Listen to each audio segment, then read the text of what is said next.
Hey everyone, quick announcement right before jumping into the review on this fridge. SetPower is doing an April giveaway for their larger TC65 12-volt compressor fridge. I'll have the link down in the video description if you want to check out that giveaway. All you have to do is put under the message category just that Jason always sent you. Then you'll put in your full name and your email address. Now you're subscribing to their monthly newsletter when you do this, but there is a chance to win the TC65. So good luck to everyone on that giveaway. Let's go ahead and jump into the review on this fridge. Hey everyone, welcome back to a new video. My name's Jason, thanks for checking out the channel. Today we're looking at a brand new 12-volt compressor fridge. Now this is made by SetPower. I have reviewed two SetPower fridges in the past. They've been very reliable, I use them all the time, so I'm pretty excited to check out this one. Now this is the biggest one that they've offered so far. This is a 60-quart model. This is the RV60 Dual Pro Edition. So you'll notice that this actually comes with the wheels and this extendable handle with these little kickstands here.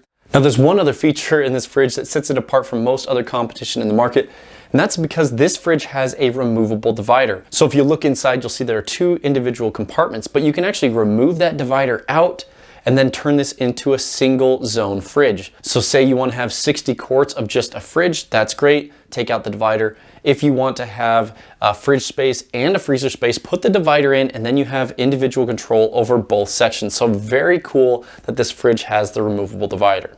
Now, even though this is such a large fridge packed with a ton of features, the price isn't that bad. You can pick this up on SetPower's website for $599, but don't forget, I have a 12% discount code that's valid for any SetPower fridge, and that brings the price down to $527.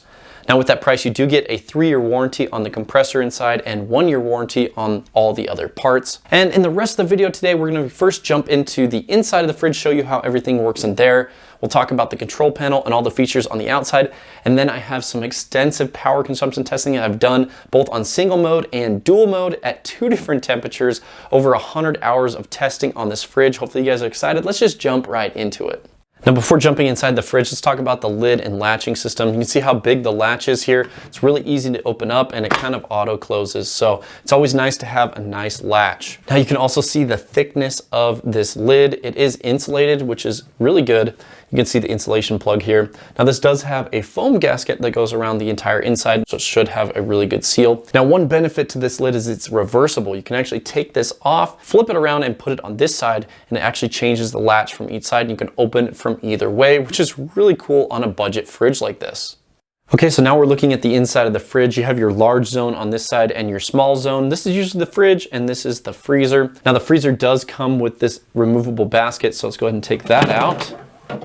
Now this is your divider, so it's nice that you have an LED light that shines on both sides. Now that LED light is activated with a magnet on the lid, so as you open it up, you can see it turns on and off. So if you want to remove this, you just pull it all the way out.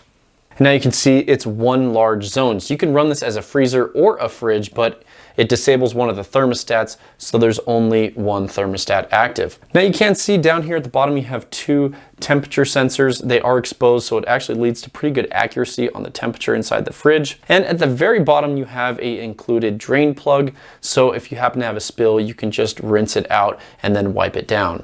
Now a quick demo of what can fit in the fridge. I do have a milk jug up on the shelf and 2 water bottles at the bottom. The lid closes just fine. And then looking at the freezer side, I was able to fit a ½ gallon of ice cream down at the bottom. So you should be able to stack quite a bit in there. Okay, so looking at some basic measurements, it's about 19 inches wide. It's around 12 3/4 inches long. It's around 17.5 inches deep on the deep side and around 10 1/4 inches deep on the shelf. Now with the divider installed, you have about 1 foot of spacing on this side and about 5 3/4 inches on this side. Now I want to go ahead and show you guys the control panel, so let me plug in the fridge. Now when you first get power, it will turn on and then it will turn off. That's completely normal. Now when you want to turn on the fridge to actually use it, you push the power button. Then it'll display the temperature in each zone. So this side here is the freezer and this side with the shelf is the fridge. Now to adjust the temperature, you just push up and down. So we can set the freezer to 12 degrees Fahrenheit and then we can adjust this side. I like to have it around 34 degrees for the fridge. Now once this stops flashing, you can adjust eco mode or max mode on the compressor by pushing the settings button. Now there are a few other settings that you can change, but it has to be in standby mode, which means it's plugged in but not powered on. To get into that standby mode, you actually just press these plus and minus buttons at the same time for 3 seconds. And now we're in the battery protection settings. So you can push this button, you can see it's set to low, you can go to medium or high. I like to have this set to low. And then to change it to Celsius or Fahrenheit, you push the power button, and then you also just push down or up. And I'm gonna leave this on Fahrenheit. Once it stops flashing, that means it's saved. Now, all this information is in the owner's manual if you want to refer back to it. But one other important thing that I want to talk about is the error codes that you'll see, at least the most important one, which is the E1 error code, which means low input voltage error.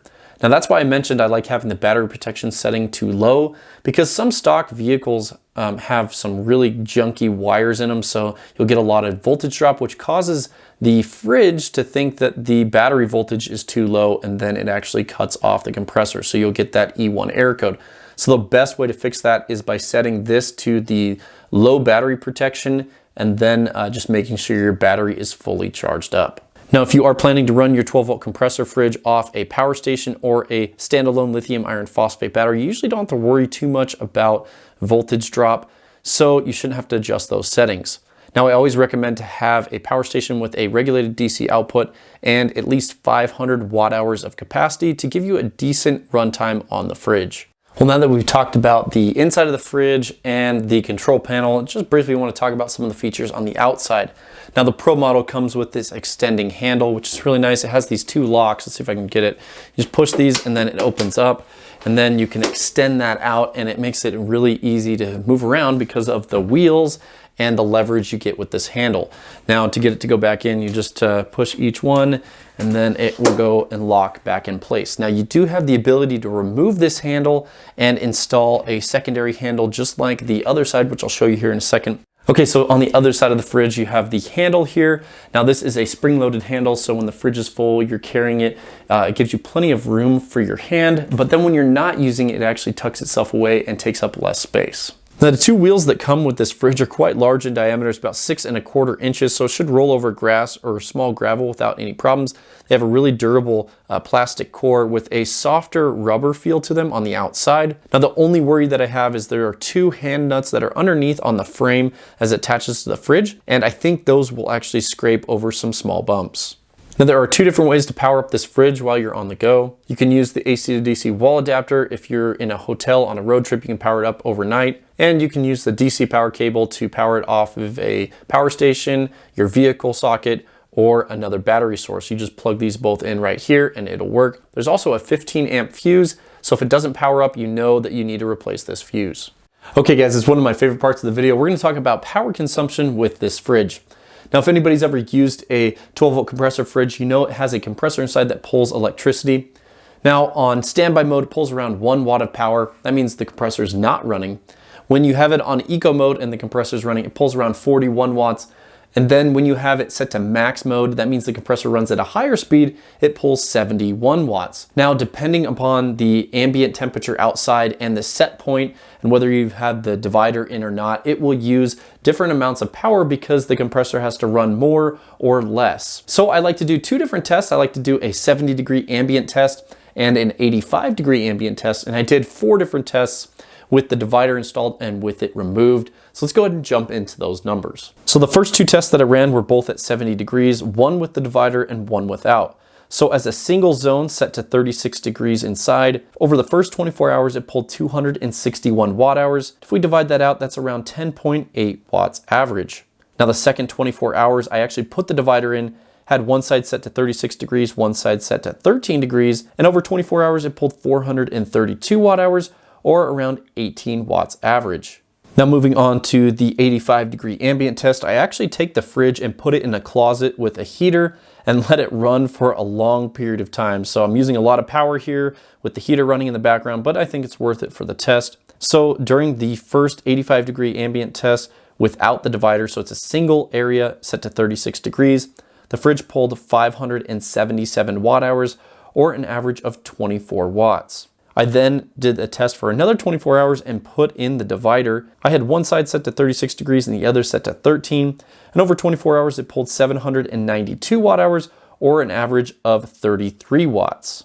Now, some people will say, hey, the compressor runs at 41 watts. Why aren't you getting 41 watts power usage? Well, you can see from our testing here that at 70 degrees ambient, the compressor doesn't run all the time.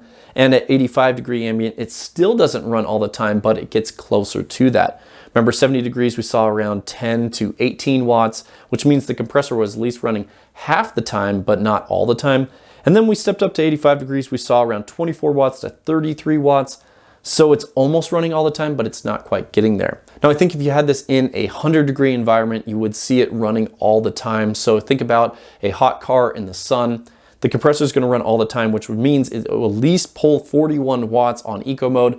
But after it runs for 30 minutes straight on eco mode, it actually bumps it up to max mode to hold that temperature. So you're going to see power usage above 41 watts, and that's why I estimated that 41 to 50 watts at 100 degrees ambient. Well, you may be asking yourself, why is it important to know how much power this fridge uses? Well, I get a lot of questions all the time about, well, how long is this fridge going to last on this power station? So let's do an example. I have the EcoFlow River Pro here. This has around 700 watt hours of capacity. And let's say we're running the fridge at 70 degrees in dual mode, which means it's going to pull around 20 watts on average. So we take the total capacity of the power station and divide it by 20 watts, and that will give us hours. So we're going to get around 35 hours runtime on this power station. So you can do that with any power station that you own. Just take it, divide the wattage, and you get the hours.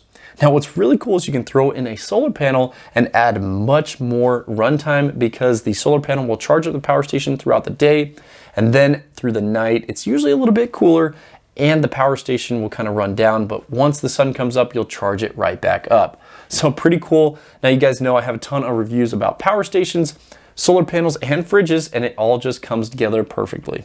Now, when testing the compressor and fan for noise, right up next to it, I get around 57 decibels with my sound meter. And then moving about 3 feet away, I get 46 decibels. Now, another thing I like to keep an eye on while doing my testing on these fridges is just to see how the temperature differs on the inside versus what you have it set on the display. Now, for example, the inside of the fridge could be around 40 degrees, but the display is set to 35. Now, that's pretty normal on most of these fridges. I've tested about 20 of them, and they all have maybe 2 to 7 degrees difference. Some are really bad, but this one actually fared pretty well. It was around 5 degrees. Now, it's also important to remember that the coldest air is at the bottom of the fridge, and near the lid is where it is the warmest. So you want to make sure that your foods that you don't want to spoil, put them at the very bottom, and then maybe your fruits and vegetables, drinks, you can put those at the top. Now, it's really important to know the temperature inside your fridge, so I always recommend that you have one of these fridge thermometers. They're extremely affordable. I'll include it down in the video description. But just pick up a couple of these, set them inside so you can know the actual temperature inside your fridge so it doesn't spoil, and you can adjust the display accordingly. Okay, so the weight and dimensions of the fridge comes in at 43 pounds, which is pretty lightweight for an actual fridge this size. And remember, with the wheels and handle, it's really easy to move. The outside dimensions, I did measure this myself. It's 29 inches from this handle to this handle, or 22.5 inches tall. And then from the outside wheel to wheel, it's 23 inches. So hopefully that helps you to know if this is going to fit in your space or not. Okay, well, there you guys have it. This is the SetPower RV60D Pro. That is a mouthful, but you know, it has a ton of different features. Remember, it comes in at $599. You can pick it up for $527 using my discount code. I'll have everything down in the video description, all the links, everything, so you can check it out. Now, what did you guys think of this fridge? Is there anything that you'd want to see in a fridge other than what this fridge has? Is this something that you'd be interested in, or are you looking for something else? Or maybe what fridge do you guys already have? I'd love to hear your guys' setup, especially, you know, solar panels, power stations, and fridges. Let me know what you guys are rocking down in the comments. Anyway, guys, thanks so much for watching this video. If you guys aren't subscribed, I invite you guys to subscribe to the channel, because this is the content that I have. I have a ton of power stations, solar panels, 12-volt compressor fridges, DIY builds, reviews, things like that. Anything that kind of goes along with camping, overlanding, and bringing these fridges along. That's kind of what my channel is all about. Thanks so much for watching, guys. We'll see you guys in the next video.